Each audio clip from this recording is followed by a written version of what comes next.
Wow, এটা কি বানিয়েছো আম্মু? তুমি বলো না কি বানিয়েছি। দাঁড়াও আগে খেয়ে দেখি। আচ্ছা ঠিক আছে, আসসালামু আলাইকুম, আশা রাখি সবাই ভালো আছেন। আমার মেয়েটা আসলে এত সুন্দর দেখে বুঝতে পারতেছে না যে এটা আসলে কি বানিয়েছি, দেখতে কিন্তু আসলে খুবই সুন্দর লাগছে। তো এখন একটু বলো না কি বানিয়েছি। উম খেতে তো একটু আলুর মতো, কিন্তু অনেক মজা হয়েছে। বুঝতে পারছি না কি বানিয়েছো, তুমিই বলো। এটা কিন্তু একটা মজাদার চপ।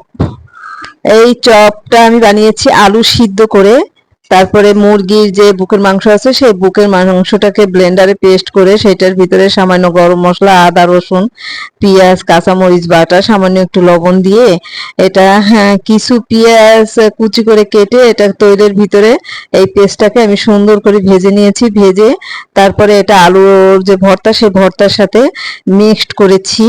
করার পরে প্রথমে চপটা বানিয়েছি। চপটা বানার পরে এখানে একটা ডিমের ভিতরে চুবিয়ে, ডিমের সাদা অংশের ভিতরে চুবিয়ে, তারপরে এখানে আমি ব্রেড ক্রাম এবং সাবুদানা এই দুটোর ভিতরে চুবিয়ে তারপরে এটা তৈলে ভেজেছি।